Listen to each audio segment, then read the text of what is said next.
we have Mr. Ajay Nanavati, and he needs no introduction, but I've got to do my job.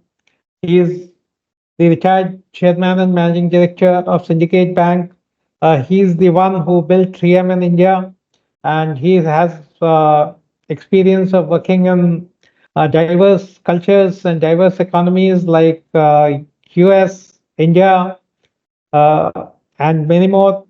And it's really a privilege that he has agreed to share his knowledge and wisdom, which through this We Leadership interview series, we want to take it to young professionals who can benefit from his experience and from his wisdom that he has developed over several decades of working in the corporate sector. With that, I'll welcome Mr. Ajay Nanavati. Welcome, sir. Thank you, Prashant. Welcome. Delighted to be here. Thank you. So, without much ado, we will start off, and we'll start from his innings in 3M India. What happened when you moved to 3M India from US, and how did such a massive growth in 3M business happen when you moved to India and you started leading the team here? So this is a long story, Prashant. Again, when I moved back to India in 2008, it was a homecoming, considering I was the one who was the first employee of the Indian subsidiary, which started in 88 or 87, actually. So for me, it was more of a homecoming and being surrounded by a team that were part of my original team. So it was just a very smooth transition back into my home turf. And it was a hell of a, and I was the first Indian. Prior to me, all my predecessors had been representatives of 3M from the US and Europe. So I was the first time. And in those days, 3M used to have a kind of an unsaid rule that typically local subsidiaries were not run by local people. But that was not just an India issue, that was across the world in every, so you would never have a Japanese running Japan or a Korea running Korea. It was primarily just to bring fresh eyes and to eliminate any biases that might exist. So it was a very, very seamless transition for me when I moved back from Israel in 2008.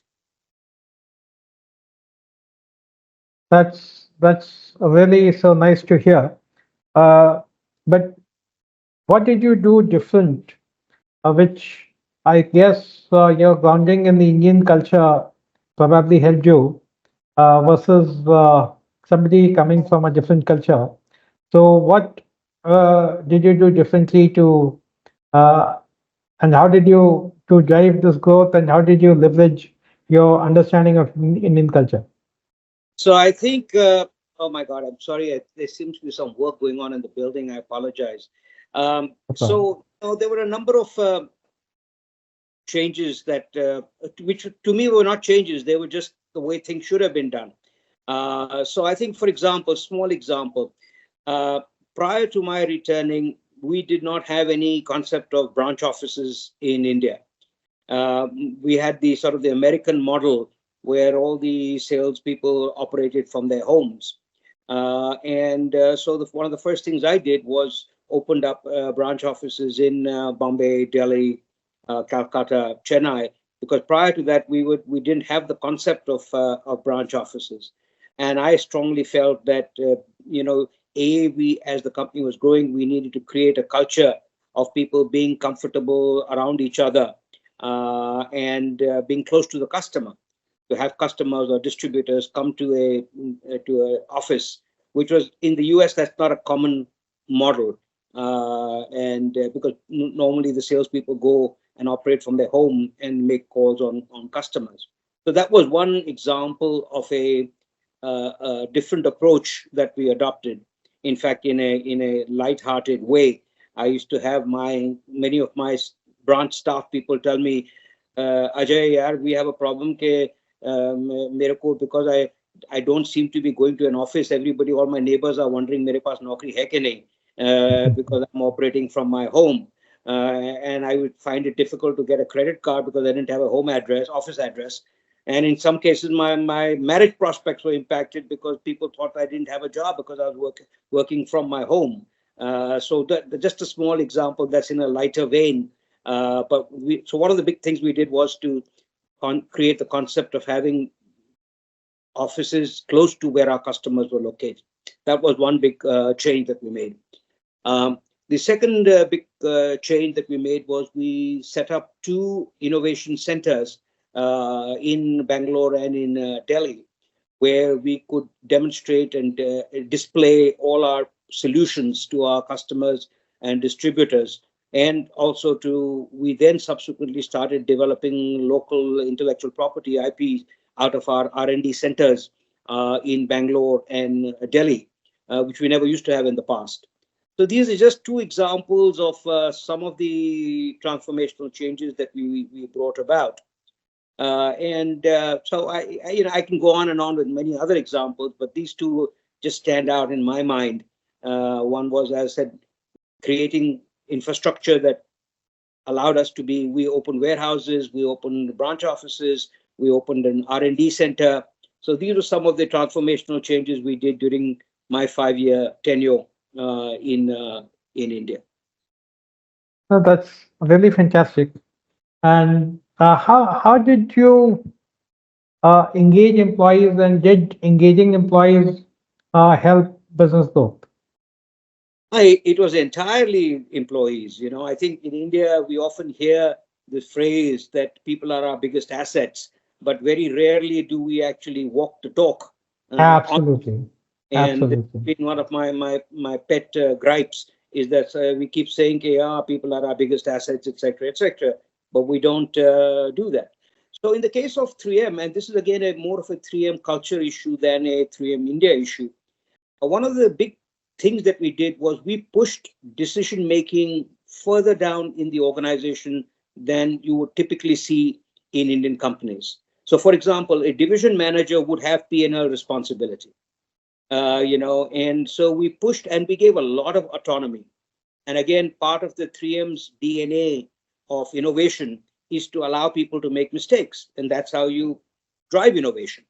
So I think the 2 or 3 things that I attempted to do was to really empower people very much down in the organization, and we gave a lot of freedom in terms of autonomy, in terms of they were literally business managers. I remember I used to have some of our new hires who's come and meet me after their first 2-3 months on the job, and they said, Ajay, the kind of freedom that we enjoy in 3M, we have never enjoyed in any of our past jobs.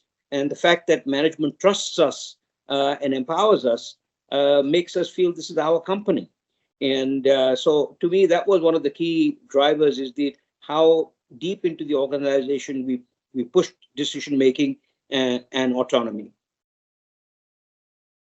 That's really nice. That's really nice, and is really a case study worth working on.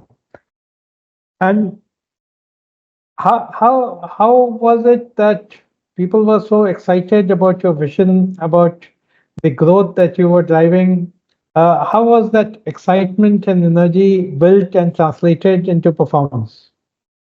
So again, my job, as I've always said, as the managing director, was to be an orchestra conductor. My personal style was not a micromanaging style. So I think it was very much the feeling that this is our company, and the company's success will provide opportunities for me and provide career prospects for me. So when I moved in, we were about 900 employees across the company. And then within the 5 years when I left, we were about 1,800. We almost doubled the headcount in the company during that. So again, it was a question of providing them the tools, getting out of the way.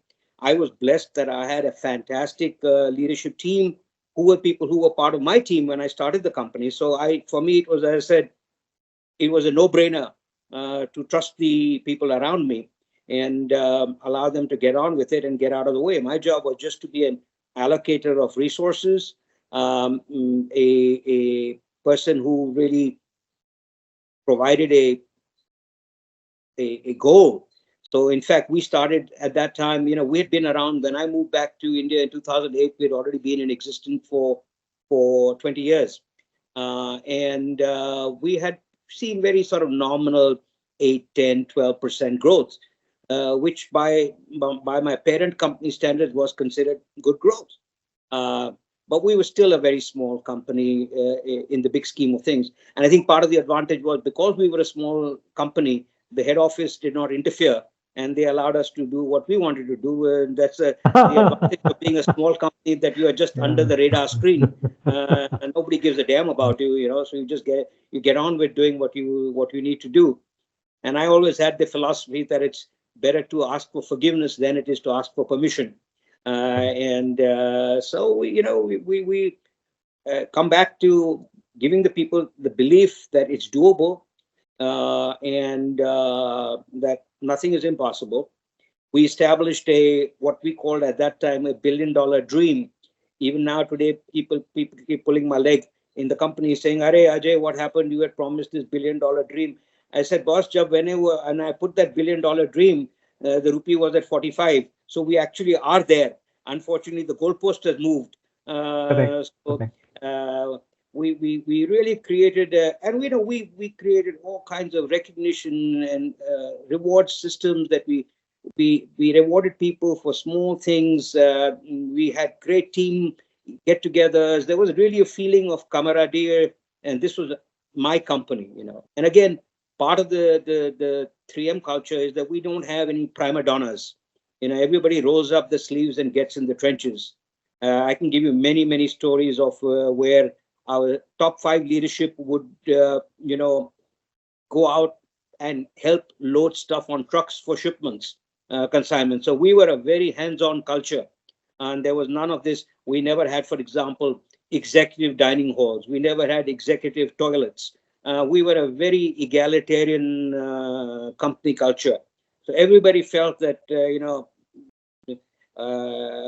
we keep talking about this open door policy that is now many people talk about, but in reality, very few of them do, because it's normally very difficult to get access to the managing director of a 5,000 crore company. And I remember in my farewell party, one of the guys who commented, which I will always remember, he says, Ajay was the first MD to ever visit a warehouse. So we actually walk the talk in terms of creating an environment that everybody felt that we were part of a team.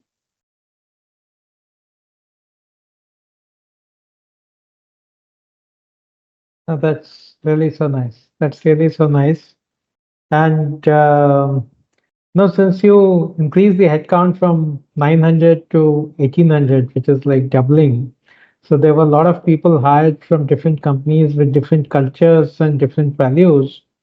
How did you align the new hires with the mission and values of 3M? So again, this is really part of the 3M culture. Even in our parent company, for example, you will never find people from Ivy League colleges. You'll not find any Harvard, Yale, Stanford, Columbia guys. You'll find University of Iowa, University of Idaho. We were a very sort of a sons of the soil culture. So, and we were never the best paymasters. Even today, 3M India was very clear about it. I would never steal people by dangling a carrot of higher compensation.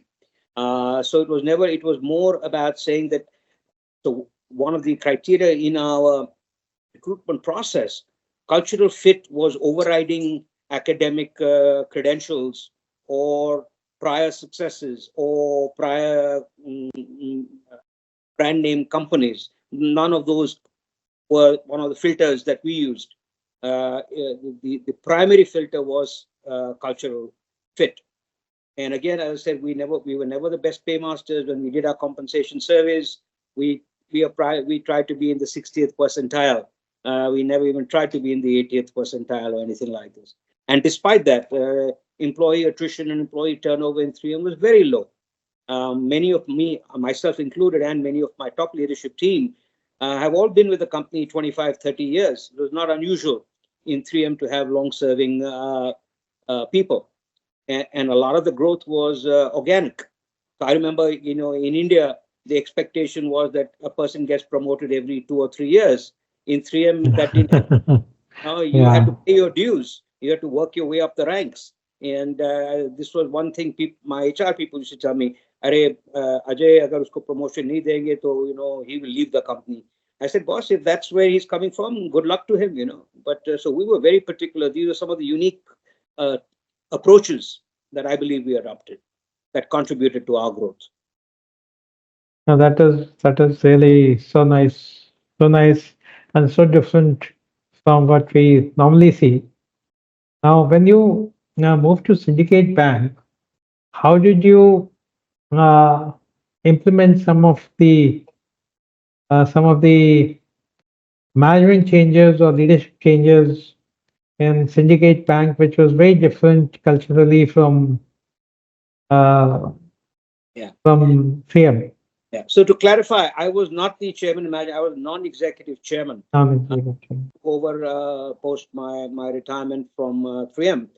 And in those days, the government of India had created this entity called the Banking Bureau Board, and they were looking at splitting the roles of the chairman and the managing director. Historically, there used to be what was called CMD in public sector banks. And then they were bringing in people from the private sector, people like Ravi Venkatesan, Sunil Mehta, Anjali Bansal, Charan Singh, myself. So they were actually trying to bring in people from the private sector when they split the role of the chairman and the managing director, with the expectation that they would be able to introduce some best practices from the private sector into the public sector. But obviously, that's a huge challenge. Our hands were very much tied.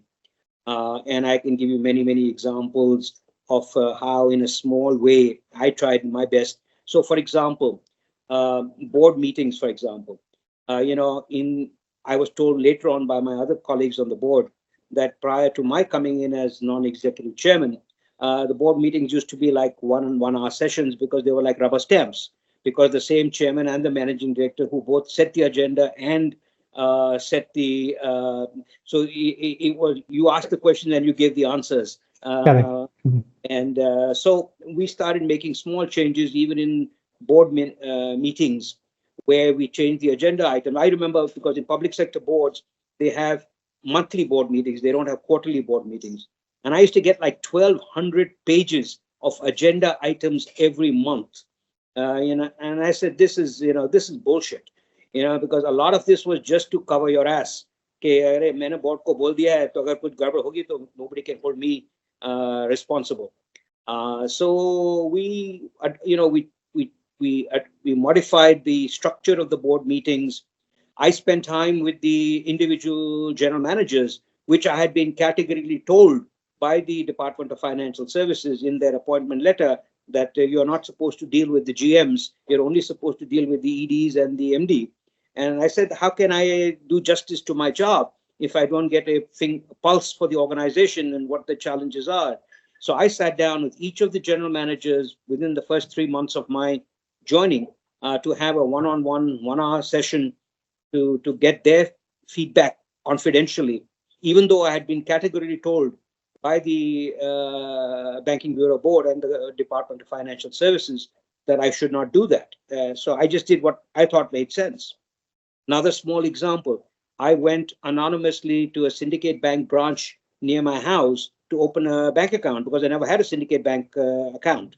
So I didn't go in as chairman. My wife and I, we just quietly walked in like everybody else, sat down there to open a bank account, because I wanted to understand how do our customers get treated when they go to open a bank account. So these small things like that, where I really tried to, and I was fortunate. I had a managing director we worked as a great team. He didn't doubt my intentions. I didn't doubt his intentions. We trusted each other. So we would have once a month or once a fortnight, he and I would just have an informal drink just to brainstorm and think. So we worked as a good tag team. So those are some of the unique things that I tried to do within the constraints of a public sector undertaking. This was fantastic. This was fantastic. Again, these things really help in setting the tone and culture of the organization. Mm. Now that you are mentored to a lot of startups, I want to understand how important is employee engagement in startups as seen by founders. And in your opinion, what should startups do differently on employee engagement?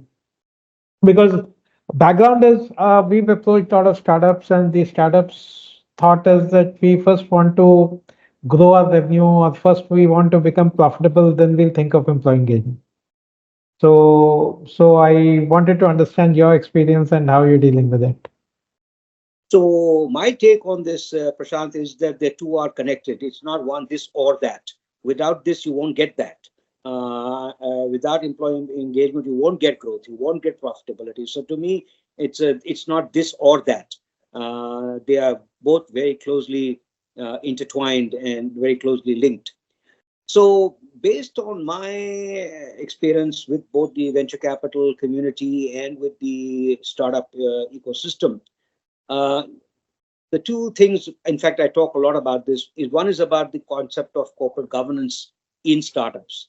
Startups by definition tend to have a founder or two founders, and they call all the shots. All the decision making is very centralized. There's very little delegation. There's a lot of micromanaging. And part of it I can understand. But I think my counsel always has been, one is that corporate governance in a startup ecosystem is non-negotiable. In fact, in the CII, where I'm very actively involved, we've actually come up with a CII startup corporate governance manual to guide startups on how to introduce corporate governance and again, you can't out of the gate, depending on what stage you are in, you have a different level. You cannot have a one size fits all. That's there. And again, as I said, to me, the biggest counsel that I give to the founders that I'm associated with, and I've been fortunate that many who I am associated with actually listen to me, which is kind of unusual. But the counsel really is that you have to, when you bring people on board, bring them on with the right motivation, right incentives. If you're going to incentivize them just by top line growth, for example, they are going to behave in a particular way to drive that. And in that means sometimes cutting corners. So if you're building an institution, which is the school that I come from, that we build institutions that will outlive us. You want to have people who have the right. I'm a strong believer that people will behave how they are incentivized. And I'm not talking incentive in the case of just in the context of money, but how you incentivize people, they will behave in that way. If you incentivize them just to drive top line growth, they will cut corners, they will take shortcuts, they will do anything because that's what you're asking them to do. But if you're trying to tell them that, listen, we want to build a sustainable enterprise, we want to treat our customers well, we want to treat our suppliers well. Again, those were all the things that I did. So I came from that school. So for me, it was nothing unusual. This was routine, that you don't treat your suppliers like shit. You don't, and you treat your customers with respect. And so you want people who are so one of the things, for example, I'm very big on is doing customer satisfaction surveys, employee satisfaction surveys, because that will get you the true picture of what's going on. So I used to incentivize people based on the customer satisfaction survey feedback. That's how they were rewarded on their appraisals or on their incentive programs. So these kinds of, when I was in 3M, my area vice president, one of my appraisal criteria was my employee feedback results. So if I got a 4 or if I got a 2 on a scale of 5, that would have a direct impact on both my pocket, my career prospects, and everything. So again, when you start saying that I'm going to measure you by the feedback that you get from an employee satisfaction survey or from a customer satisfaction survey, then the person will behave in a different way. If you incentivize him to only be rewarded on top line growth, he's going to behave in a different way. So those are some of the counsels that I attempted to provide. I apologize if I'm rambling on, but it is a No, I subject. think this is very interesting. This is very interesting. Very interesting.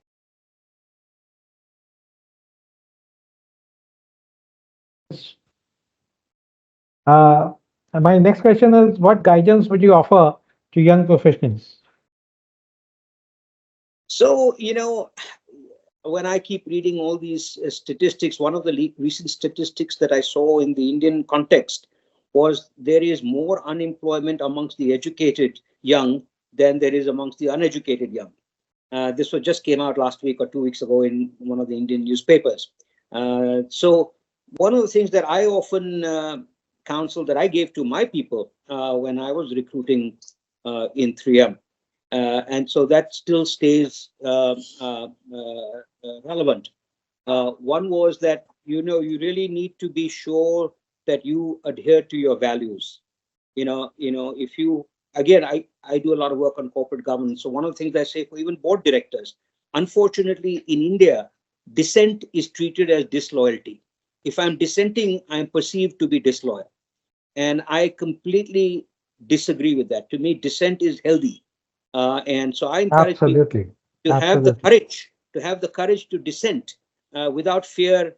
Even in the case of Syndicate Bank, when I gave you that example, when I consciously went against the direction that had been given, because I said the worst you can do is will fire me. I didn't even apply for the job, so and you're not paying me big bucks. So what's the worst you'll do? You'll fire me, and that's fine. I'm not going to compromise on my values because I am so enamored by my chair or by my kursi. So I think my counsel is that again, this is not, you talk to anybody, they'll say, hi, yeah, you must do all this and all this, but in reality very rarely do bosses uh, allow their employees to dissent. So it really starts with the leadership. If the leadership is not tolerant of dissent, then the new hires will not dissent.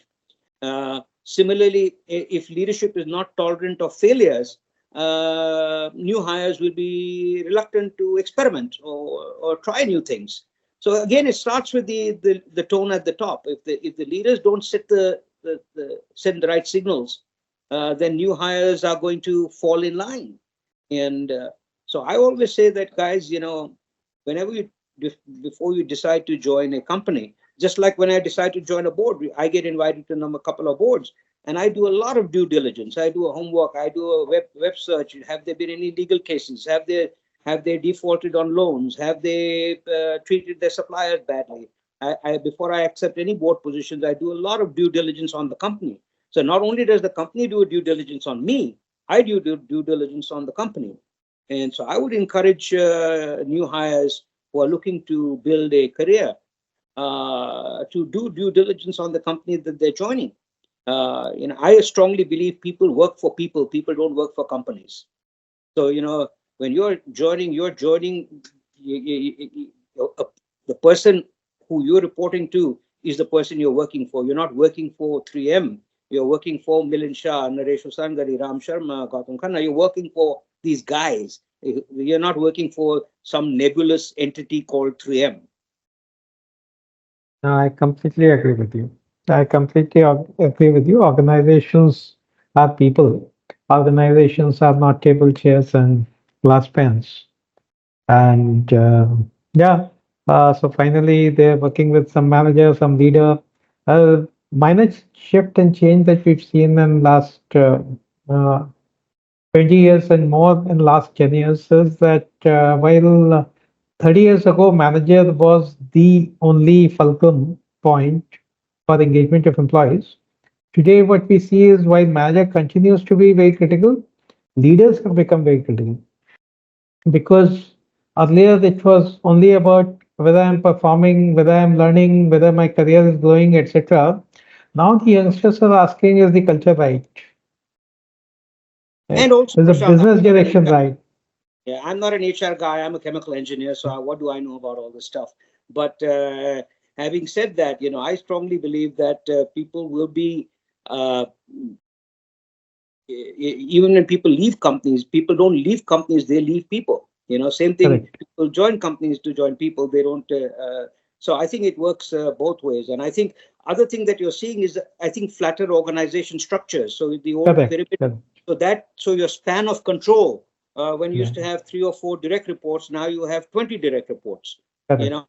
So you are forced to delegate in some ways, and I think that's the positive sign of a flat organization structure. Correct. Correct. And the leaders are reachable. So, in a 13-layered organization structure, leaders were far away. Exactly. Today with a 5-layer, leaders are very much reachable. Absolutely. And the leaders have also changed. They are also more approachable and more open to talk, etc. And hence, the whole culture bit and leader bit has now taken a significantly higher role in engagement, retention, and performance of employees compared to 30 years ago when the original Gallup and Hewitt models were developed. Right. And that is positive. That you know, I still access. think many times in Yeah. India, again, this is a cultural thing. And in fact, I use this analogy even in the context of boards, which is my area of interest and expertise. Is this very thing that we come from a very hierarchical culture, and the Correct. boss is always right. And and fortunately, my 3M world was completely different. I mean, I called my chairman and CEO by his first name. I called him Inga. I called him George. And we would sit down and have a drink together with the chairman of the board. And I was a junior flunky in the company. So this was to me not so much myself. It is just my learnings that I pay it forward. I just passed it on from what I picked up. So this is not some great gyan from my side. It was just the the school of management that I grew up in. That's really nice. And last question, as you know, We Matter is an employee engagement and well-being company. We start from survey, go to action plans, interventions, etc. And we have a multi-generational model addressing millennials and Gen Z, uh, and we can quantify the impact of engagement on business, predict performance, predict attrition, etc. Now, we are a market leader in India. What would be your advice to us to become a global leader? So I think, when you look at how again, I've written some articles on this on my LinkedIn post, is that, we keep talking about the world becoming flat. That famous book, the world is becoming flat. And Correct. I think, as you see a lot of Indian executives running large corporations globally, who have done their schooling, college, IITs, IIMs, etc., and moved on to top leadership positions of large global multinationals. A lot of what they have taken, so they found a good blend of merging their cultural learnings from their early life in India, and taken the best of that and merged with the best of the Western world.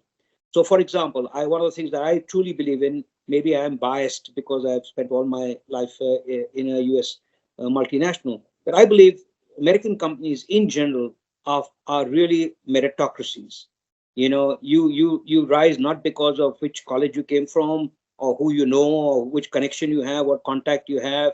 It's a true meritocracy. And I think oftentimes I find that in the Indian context, sometimes that gets lost, that meritocratic mindset.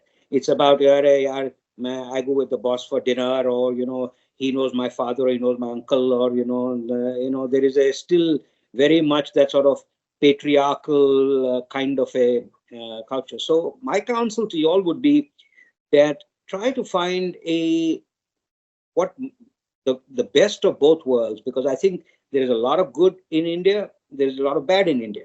There's a lot of good in the West, and there is a lot of bad in the West. So to come up with a hybrid that that picks up the best of both worlds and offers that to your clients. And because, it's, you can't, there is no one size fits all. It's not a cut and paste kind of a model. There are all very customized solutions. So for example, when first time 3M got an external chairman and CEO was from GE, when Jim McNerney came, when Jack Welch didn't nominate him to replace him, he came to 3M. Now, a lot of people think that GE and 3M are very similar, global multinationals, large, da da da da. But the culture is very, very different.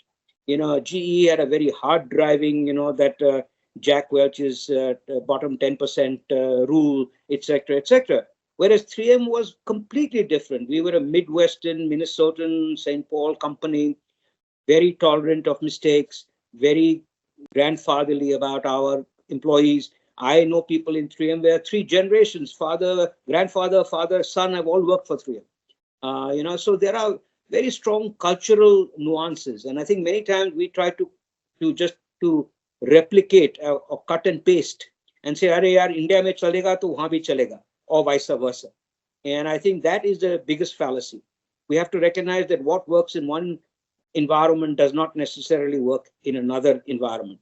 So if you're pitching to your clients and telling them that we did this, and this for our Indian clients, that will have relevance to some aspect. But to be able to say that how this melds with your environment, that will resonate. That is, there is not this guy Prashant who's coming, who's trying to tell us his success stories in one market and trying to expect us to replicate that in the other market. He is sensitive to the cultural nuances of that market, and he appreciates that there are challenges trying to replicate one model in another, but there are also a lot of similarities. So that's how I would pitch it if I was in your shoes. That's so great. That's wonderful advice to localize and adapt to local culture and market requirements rather than create one single solution for the world. That's a fantastic advice, and we'll take that and build it into our solutions. Thank you very much. Thanks a lot. I think I learned a lot, and I'm sure the audience will learn a lot. Thank you very much, Mr. Nanavati, for your time, and thanks a lot for sharing your wisdom. Thanks for having me. All right. Bye. Bye. Bye.